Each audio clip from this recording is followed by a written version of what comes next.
This is the platform that they're setting up that goes into these pegs that they're using right now just to place the plants into the second level. Just did the first level.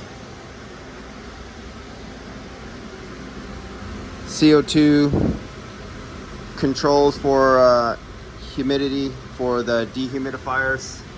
So one controller is going to go through 3 dehumidifiers and the other controller for the other 3 dehumidifiers, so they have redundant backup in case one goes down.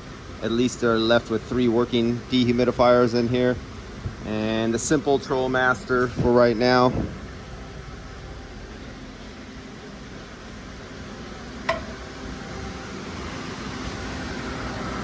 So air handler, that's where the air comes out. Dehumidifier, air handler, dehumidifier, air handler, dehumidifier, and it continues that all the way down 8 times all the way to the very end.